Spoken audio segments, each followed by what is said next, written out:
Welcome to the Parsha Perspective. Each week, we will delve deep in a weekly Torah portion to find a practical and insightful way to enhance your daily life.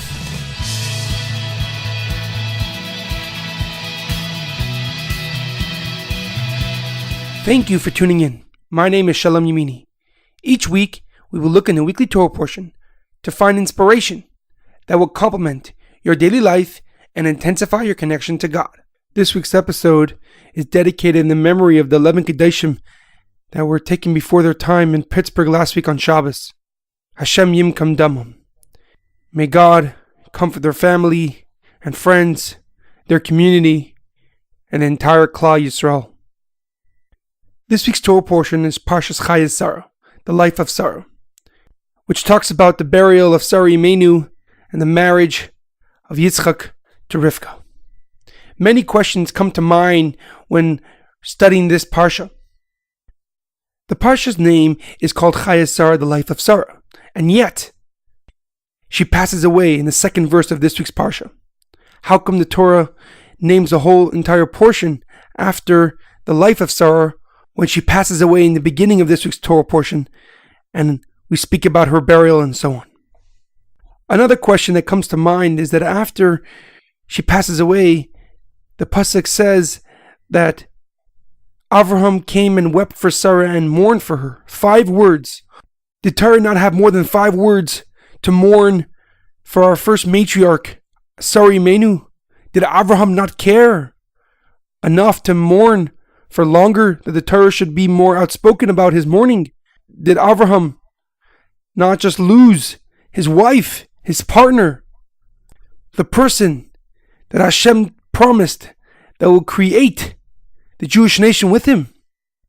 The answer is the way the Jewish people respond to tragedy, like the unfortunate event that happened in Pittsburgh last week.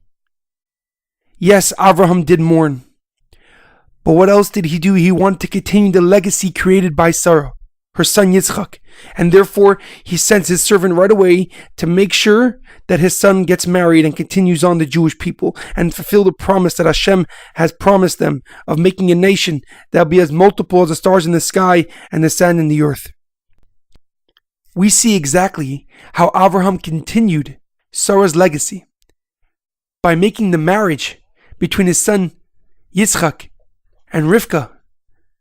Because when Rivka came back to Sarah's tent, the miracles that were by Sarah Imenu, the candle that was always lit, the dough that was always fresh, and the cloud of glory that lived above the tent returned.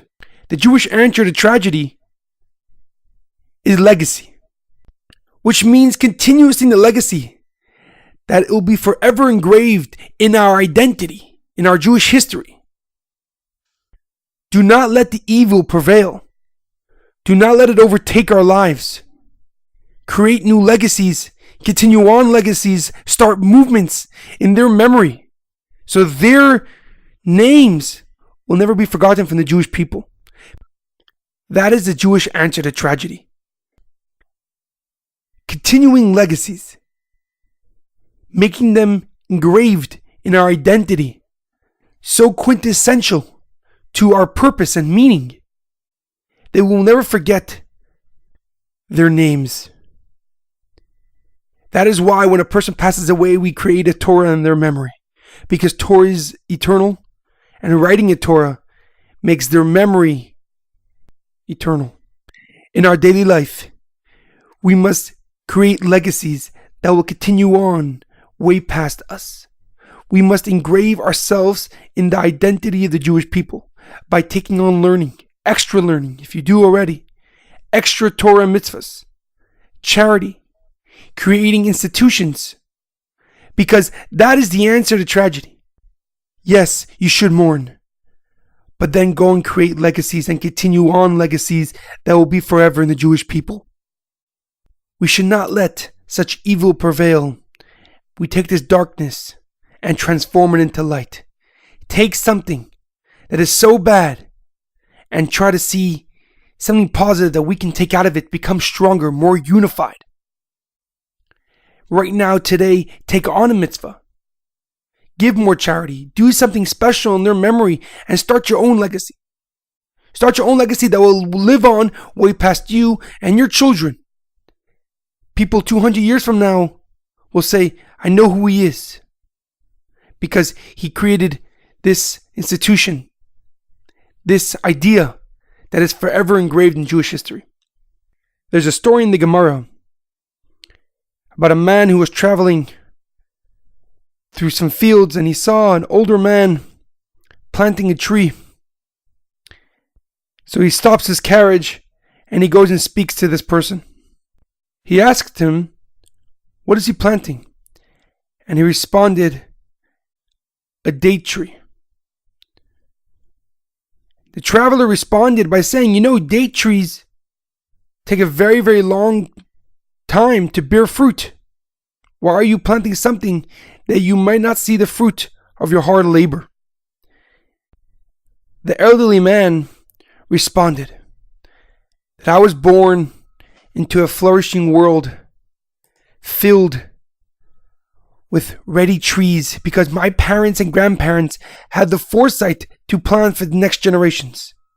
And now I plant for my children and grandchildren, so then when they will come into the world, they will have ready trees to take sustenance from and be able to create new trees for their children and grandchildren. There is a great quote by Benjamin Franklin, one of America's founding fathers. If you do not want to be forgotten, do something worth writing about, or write something worth reading about. Have a great weekend and a good Shabbos.